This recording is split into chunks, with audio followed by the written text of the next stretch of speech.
주신 하나님 말씀은 출애굽기 23장 14절에서 17절까지 말씀입니다.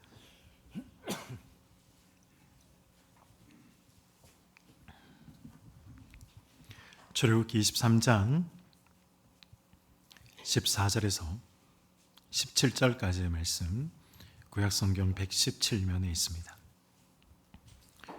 우리 14절부터 교독하시겠습니다. 너는 매년 3번 내게 절기를 지킬지니라. 너는 무교병의 절기를 지키라. 내가 내게 명령한 대로 아비벌의 정한 때에 이래 동안 무교병을 먹을지니 이는 그 달에 내가 애굽에서 나왔음이라. 빈손으로 내 앞에 나오지 말지니라. 맥추절을 지키라. 이는 내가 수고하여 밭에 뿌린 것의 첫 열매를 거둠이니라. 수장절을 지키라. 이는 내가 수고하여 이룬 것을 연말에 밭에서부터 거두어 저장함이니라. 내 모든 남자는 매년 3번씩 주 여호와께 보일지니라. 아멘. 이스라엘 백성들에게 하나님께서 3번의 큰 절기를 말씀하시면서 반드시 지켜라 라고 하십니다.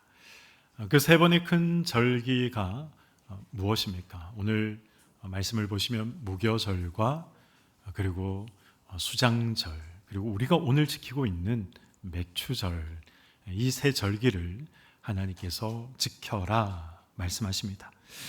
무교절은 우리가 아는 것처럼 애굽에서 이스라엘 백성들이 건짐받은 것, 구원의 은혜에 감사하는 절기이고, 맥추절은 첫 열매를 주신 것에 대한 하나님의 공급에 대한 은혜를 감사하는 절기입니다. 수장절, 추수감사절이죠. 이 수장절은 한 해 동안 모든 하나님께서 허락하신 결실, 그 결실을 마감하면서 결산의 은혜를 기억하며 하나님 앞에 감사하는 절기가 수장절이었습니다. 특별히 맥추절과 수장절은 이 추수와 관계가 있는 절기였습니다.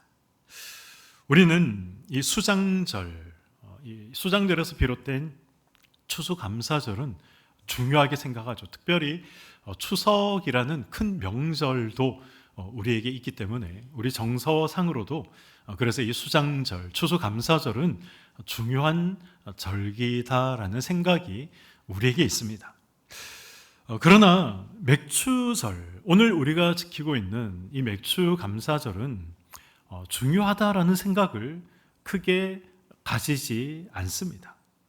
그래서 어떤 분들은 이렇게 생각하죠. 아니, 추수감사절이 있는데 굳이 맥추절을 지킬 필요가 있는가? 우리 주식이 밀도 아니고 우리 주식이 보리도 아닌데 우리가 이 맥추절을 지켜야 할 이유가 있는가? 그런 생각을 하시는 분들도 적잖아 많이 계십니다. 그러나 성경은 이 맥추절을 결코 가볍게 말씀하지 않습니다. 하나님은 이 맥추절을 굉장히 중요하게 말씀하시죠. 왜냐하면 이 맥추절 속에 감사의 본질이 담겨져 있고 이 맥추절 속에 우리의 믿음과 신앙의 본질이 담겨 있기 때문에 그렇습니다. 하나님께서 이 맥추절 속에 그러한 본질들을 담아 두셨기 때문에 하나님께서 이 맥추절을 중요하게 생각하셨던 것입니다. 맥추절, 우리는 맥추절 하면 이 밀이나 보리, 추수에 대한 감사, 이런 이제 의미로 생각을 하지만 그러나 이 히브리 원문을 보시면 내용이 조금 다릅니다. 하그 하카치르라고 되어 있는데 하그는 절기라는 뜻이고 하카치르라는 말은 추수, 이 수확 이런 의미가 있습니다. 그러니 이 하그 하카치르라는 말은 어떤 의미가 있습니까? 수확의 절기다, 추수의 절기다, 이런 의미가 있죠. 우리는 밀과 보리를 추수하는 맥추라는 단어를 쓰고 있지만 그러나 정확한 이 성경의 의미는 이 추수의 절기다, 수확의 절기다, 이런 의미가 있는 것입니다. 오늘 본문 16절 말씀을 보시면 이렇게 말씀합니다. 맥추절을 지키라. 이는 내가 수고하여 밭에 뿌린 것의 첫 열매를 거둠이니라. 맥추절은 이 거둔 것의 첫 열매를 하나님 앞에 드리는 절기였습니다. 첫 열매가 있다라는 말은 무엇을 의미합니까? 아직 모든 소산을 다 거둔 것이 아니다. 한 해의 농사가 끝난 것이 아니다라는 것이죠. 거두지 못한 것이 아직 훨씬 더 많이 남아 있다라는 것을 첫 열매라는 말 속에 다 담겨져 있는 것입니다. 그런데 하나님은 바로 그때 먼저 감사해라 라고 말씀하고 있는 것이죠. 이것이 바로 맥추절의 핵심입니다. 하나님은 너희들이 다 거둔 뒤에 그 후에 나에게 감사해라 이렇게 말씀하시지 않고 다 거두기 전에 먼저 나에게 감사해라 라고 말씀하고 계신 것입니다.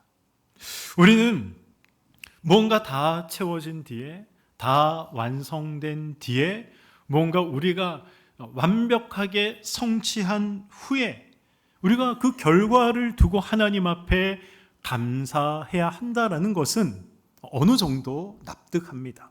그리고 또 그런 감사의 예물을 우리가 종종 드립니다. 그런데 하나님은 조금 거두었을 때에도, 첫 열매만 보이는 그때에도, 아직 완성되지 않았을 그때에도 감사해라 라고 말씀하고 있습니다. 여기서 우리가 놓치지 말아야 될 중요한 사실 한 가지가 있습니다.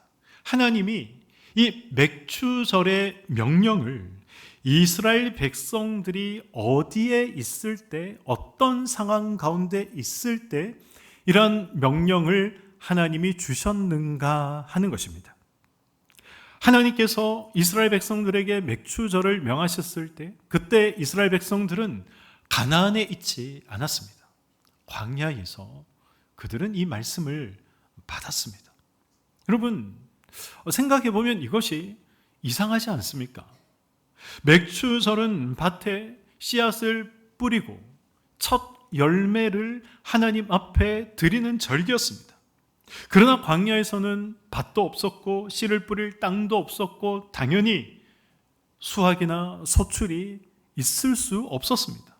그런데 하나님께서 왜 이 광야에서, 아무것도 없는 광야에서 맥추절을 지켜라 라고 명령하고 계신 것일까요? 이유는 분명합니다. 하나님은 수확한 후 감사만이 아니라 수확하기 전에 이 믿음을 하나님께서 말씀하고 계신 것입니다. 아직 손에 열매가 없어도 감사할 수 있는 믿음, 아직 가나안 땅에 들어가지 못했지만 하나님께서 반드시 약속을 성취하실 것이라는 믿음, 장차 주실 은혜를 바라보면서 먼저 감사할 수 있는 믿음, 이 믿음을 이스라엘 백성들에게 하나님이 가르치기 위해서 이 맥추절을 말씀하고 계신 것이죠. 하나님은 지금 이스라엘 백성들에게 이렇게 말씀하고 계신 것입니다. 너희는 반드시 가나안에 들어가게 될 것이다. 반드시 내가 주는 열매를 맛보게 될 것이다. 하나님은 아직 현실이 되지 않았지만 현실이 되지 않은 은혜를 말씀으로 먼저 그들에게 심어주고 계셨던 것입니다. 그러므로 이 씨 뿌릴 땅 한 평 없는 이 광야에서 맥추절을 명하신 의미, 그 의미가 무엇입니까?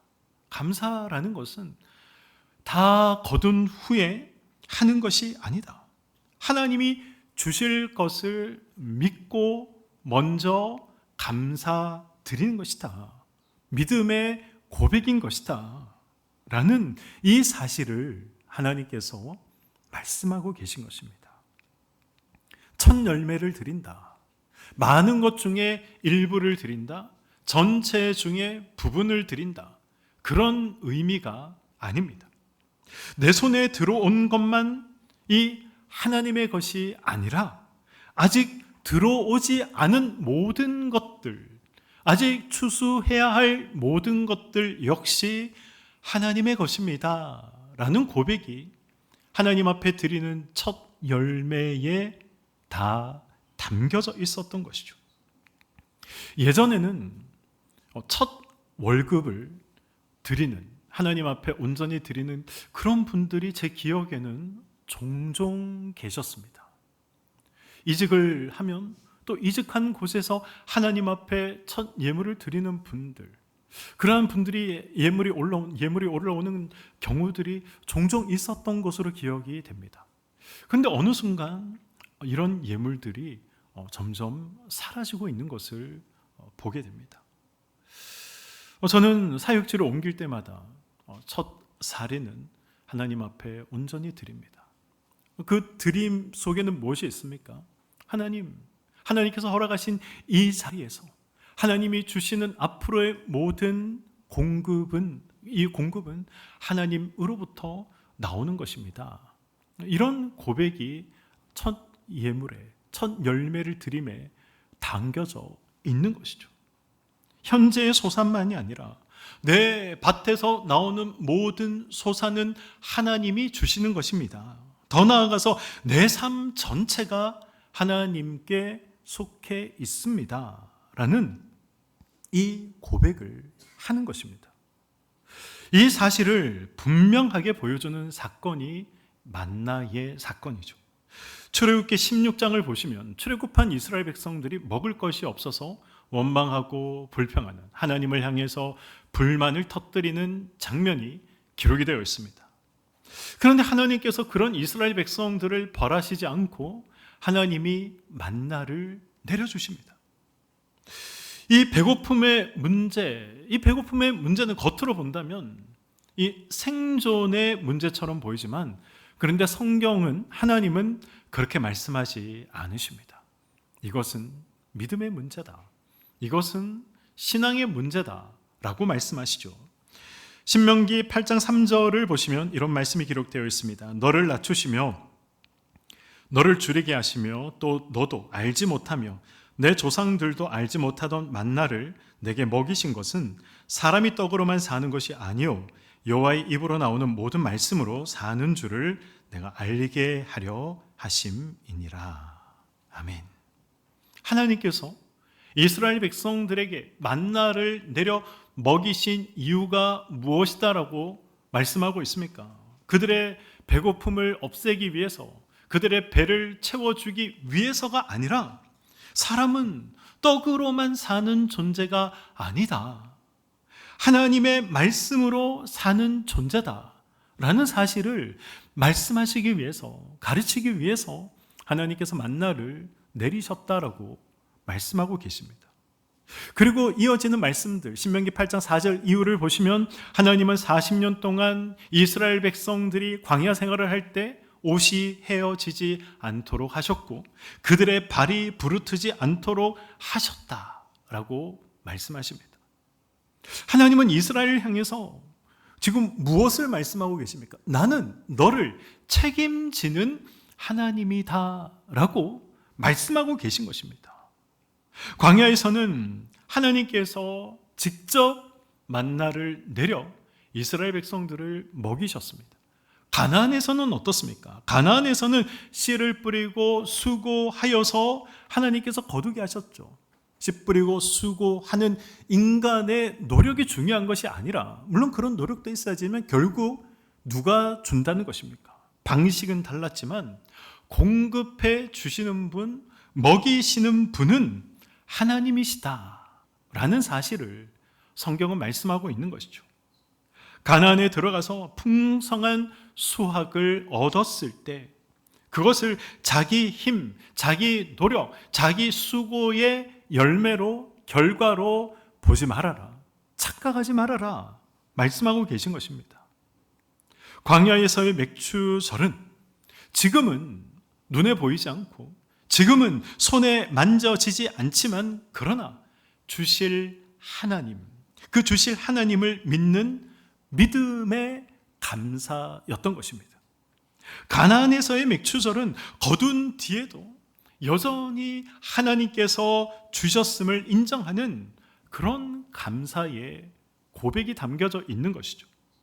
결국 맥추절은 무엇입니까? 내가 받은 물질의 총량, 내가 얼마나 하나님으로부터 받았는가, 무엇을 받았는가, 그것을 세는 절기가 아닙니다.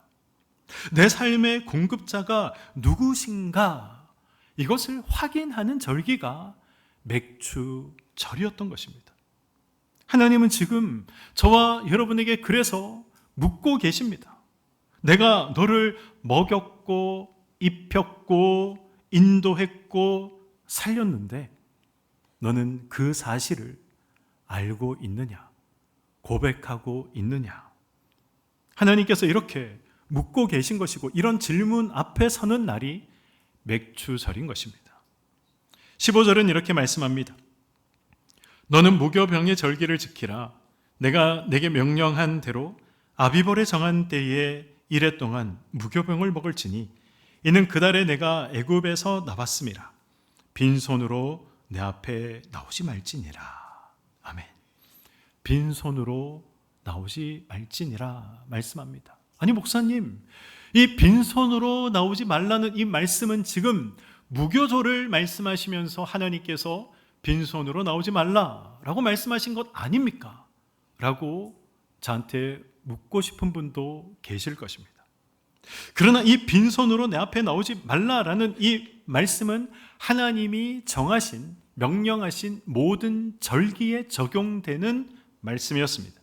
신명기 16장 16절에서 17절 말씀입니다.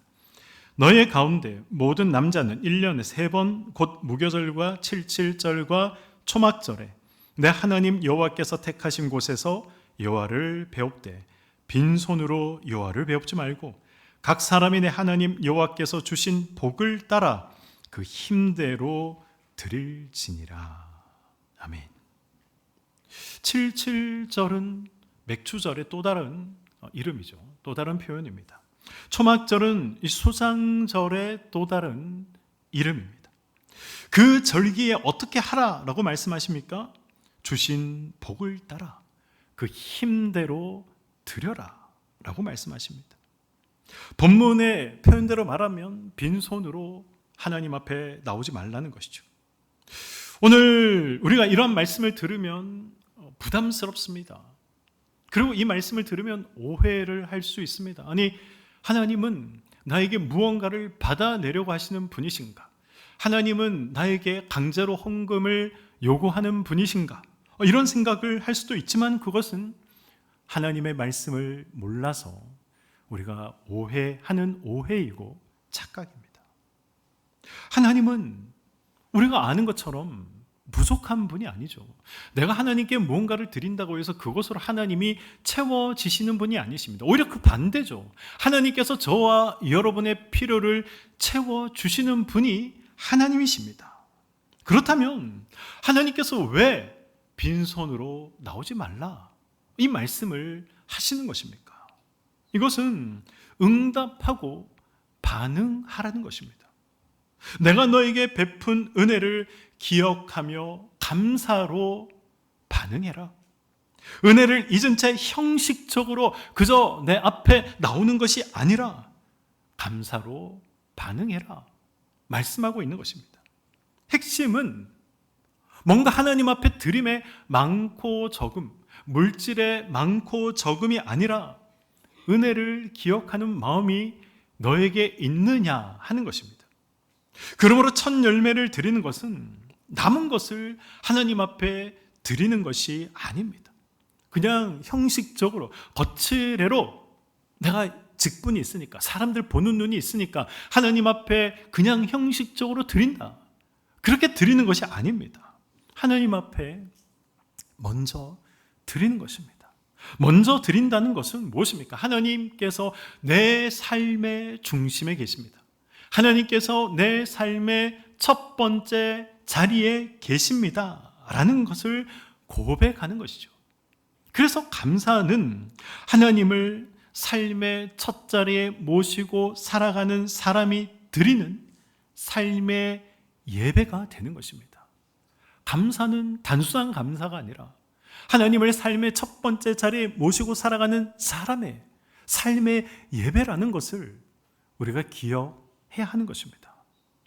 이 신약으로 넘어오면 첫 열매라는 이 말이 굉장히 중요하고 더 깊고 더 무게가 있는 영적인 그리고 신학적인 의미가 담겨 있는 말로 신약은 기록하고 있습니다.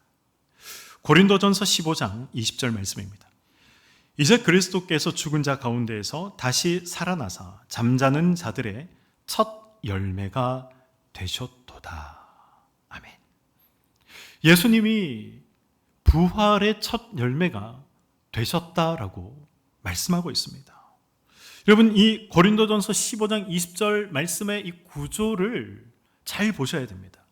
첫 열매는 단순히 뭔가 먼저 나온 것의 일부가 아닙니다. 첫 열매가 이제 시작된 것이 앞으로 전체 이어질 어떤 것을 보증하고 있다라는 것이죠. 이것만 있고 끝이 아니라 이제 수학 전체가 뒤따라 올 것이다 라는 표지입니다. 그 표지가 바로 첫 열매죠. 바로 이 점에서 예수 그리스도의 부활이 맥추절에 구약의 백성들이 하나님 앞에 드렸던 첫 열매와 연결이 되는 것입니다. 맥추절에서 첫 열매가 남아있는 수확을 보증하고 있는 것처럼 예수님의 부활은 장차 믿는 자들, 누굽니까? 저와 여러분이죠. 저와 여러분에게 임할 부활을 보증하고 있는 것입니다. 그러므로 예수님의 부활은 예수님의 이 어떤 개인적인 이 단독의 사건, 개인적인 부활로만 끝나지 않습니다. 예수 그리스도 안에 있는 모든 자들의 부활이 뒤따를 것이다 라는 하나님의 선언이 예수 그리스도의 부활, 부활의 첫 열매이신 예수의 부활에 담겨져 있는 것입니다. 첫 열매가 있다는 것은 이것으로 끝이 아니라 이제 시작되었다라는 뜻입니다. 첫 열매를 드림으로 추수가 이제 시작되었다라는 의미를 담아내고 있는 것처럼 예수 그리스도의 부활, 그 부활의 첫 열매가 되심으로 이제 이어지는 부활들이 있다는 것이죠. 그래서 예수님을 부활의 첫 열매라고 성경은 말씀하고 있는 것입니다. 우리는 아직 부활의 영광에 이르지 못한 사람들입니다. 부활의 영광이 약속은 되어 있지만 아직 그 약속의 자리까지는 우리가 가지는 못했습니다. 몸의 속량도 아직 완성되지 않았습니다. 그러므로 우리는 우리의 부활은 완성되지 않았지만 부활의 첫 열매 대신 예수 그리스도를 보면서 나에게 약속된 부활, 예수의 부활이 나의 부활이 되었다라는 이 고백을 우리는 믿음으로 고백하는 것입니다. 이 믿음의 고백을 할 수 있는 것은 예수의 부활, 그 부활의 첫 열매가 있기 때문에 가능한 것이죠. 이것이 바로 첫 열매의 신앙입니다. 다 이루어진 후에 감사하는 것이 아니라, 다 내가 진짜 부활된 다음에 부활에 대해서 감사하는 것이 아니라 부활이 나에게도 약속되어 있음을 믿고 미리 감사하는 것이죠. 하나님께서 먼저 주신 그 보증을 붙들고 미리 감사하는 것입니다. 그래서 맥추절은 예수 그리스도의 부활과 직접적인 연관이 있는 절기, 무시할 수 없는 너무나도 중요한, 저와 여러분의 구원과 믿음에 있어, 신앙에 있어 너무나도 중요한 절기가 맥추절이라는 것입니다. 이것이 다가 아니고 끝이 아닙니다. 로마서 8장 23절은 이렇게 말씀합니다. 그뿐 아니라 또한 우리 곧 성령의 처음 익은 열매를 받은 우리까지도 속으로 탄식하여 양자 될 것, 곧 우리 몸의 속량을 기다리느니라. 아멘. 지금 바울은 성령을 처음 익은 열매 무엇입니까? 첫 열매다라고 지금 표현하고 있는 것이죠. 이 말의 의미가 무엇입니까? 저와 여러분 안에 이미 오신 성령 하나님, 그 성령님이 구원의 첫 열매가 되셨다라는 것입니다. 성령이 오셨다는 사실, 성령께서 오셔서 구원의 첫 열매가 되셨다, 무슨 의미겠습니까? 그래서 이제 우리가 받게 될 구원이 보증되어 있다. 예수 그리스도의 부활의 첫 열매가 되어 우리의 부활이 보증된 것처럼 우리의 구원 역시 성령께서 첫 열매가 되셔서 보증되어 있다라는 사실을 말씀하고 있는 것이죠. 이 사실을 하나님께서 아주 선명하게 드러내신 사건 하나가 성경에 기록되어 있습니다. 그 사건이 무엇입니까? 신약에서는 오순절이라 부르는 이 맥추절에 성령께서 임하신, 강림하신 사건이죠. 오순절 성령 강림이라고 우리가 표현하는 그날 맥추절에 성령께서 강림하신 것입니다. 이것이 우연이라고 생각하십니까? 이것은 우연이 아닙니다. 하나님의 계획 속에 이미 구약에서부터 맥추절을 말씀하실 때에 하나님의 계획 속에 다 들어가 있었던 내용이죠. 첫 열매를 드리던 날 성령을 부어주심으로 하나님은 이 성령 강림이 장차 완성될 구원의 첫 열매요 보증임을 하나님께서 선명하게 말씀하시고 드러내셨던 것입니다. 그러므로 성령은 단순히 우리가 뭔가 신비한 것을 체험하고 단순히 우리가 뭔가 뜨거운 것을 체험하는 그 정도로 생각하면 안 됩니다. 성령은 하나님께서 우리 안에 구원을 시작하셨다라는 증거이고 그 구원을 끝까지 완성하실 것이다라는 보증이 되는 것입니다.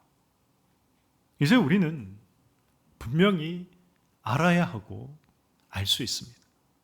맥추절의 첫 열매, 예수님의 부활의 첫 열매, 성령의 첫 열매는 단지 이 첫 열매, 단어만 같은, 글자만 같은 그런 단어가 아니라는 것입니다. 이 세 가지는 모두 동일한 사실을 말씀하고 있습니다. 아직 완성되지 않았습니다.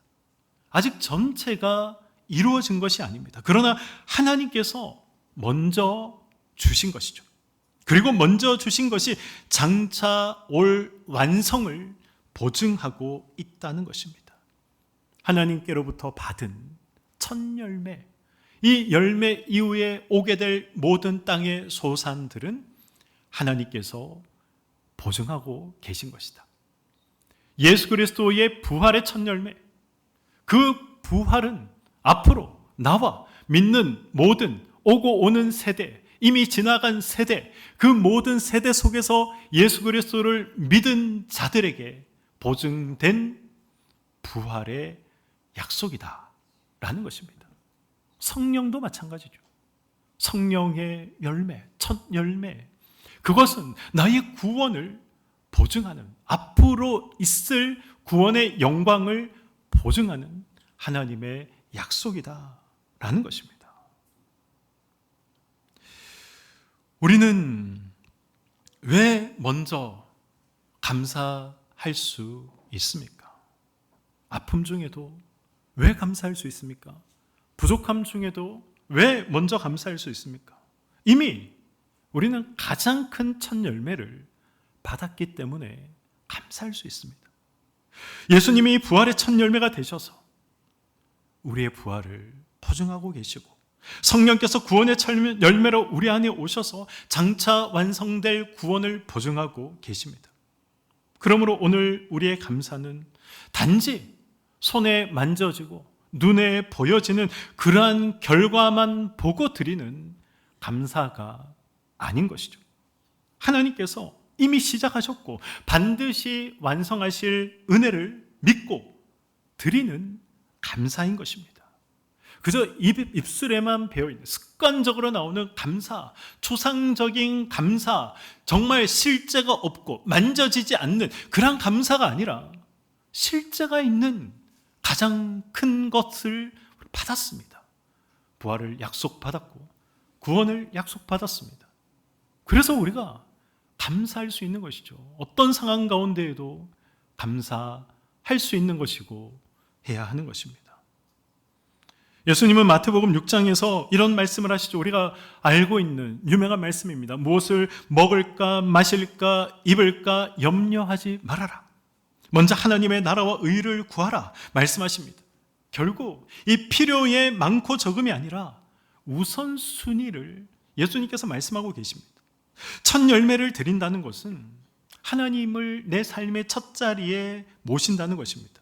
그러므로 감사절은 내가 얼마나 많이 거두었는가 그것을 따지는 날이 아니라 나는 누구를 먼저 구하며 살았는가, 나는 무엇을 구하며 살았는가, 나는 지난 상반기 누구를 먼저 구했는가, 무엇을 구하며 살았는가, 이것을 물을 수 있어야 된다는 것입니다.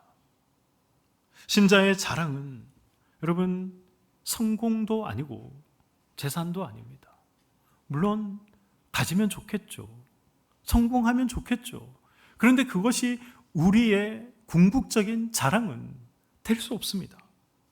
우리의 참된 자랑은 부활의 첫 열매 되신 예수 그리스도, 그 예수 그리스도가 나의 주님이시다라는 것이고 성령의 첫 열매를 받은 하나님의 자녀라는 것, 저와 여러분이 가장 자랑해야 하고 가장 감사해야 할 내용인 것입니다.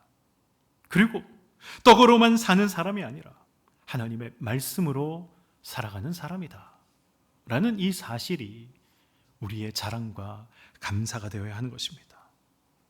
그래서 눈에 보이는 추수가 적어도 우리는 영적으로 얼마든지 하나님 앞에 수확과 추수의 감사를 드릴 수 있습니다.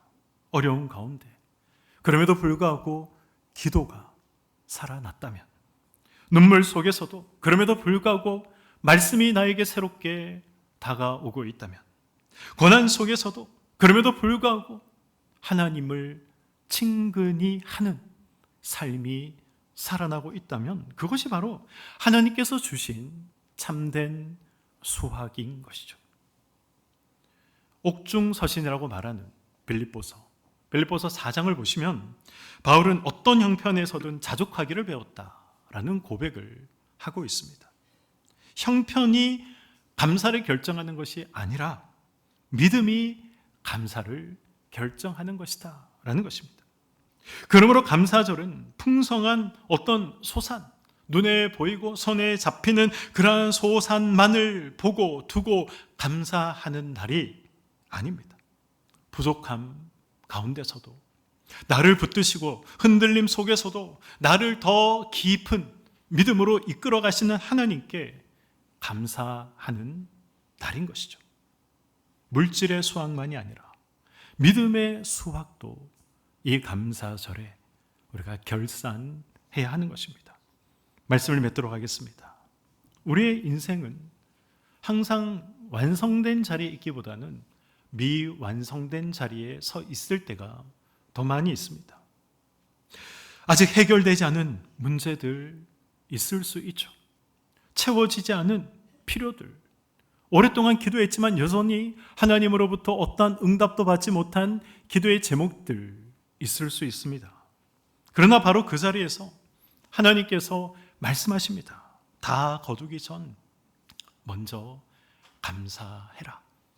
이것이 오늘 말씀을 통해서 저와 여러분에게 하시는 하나님의 음성입니다. 감사는 다 거둔 뒤에 드리는 것이 아니라 하나님을 신뢰하기 때문에 하나님 앞에 먼저 드리고 고백할 수 있는 것입니다. 아무것도 없다, 아무것도 받지 못했다, 이런 생각과 착각이 우리에게 다들 있습니다. 우리는 이미 가장 큰 첫 열매를 받은 존귀한 존재다라는 사실을 잊지 마시기 바랍니다.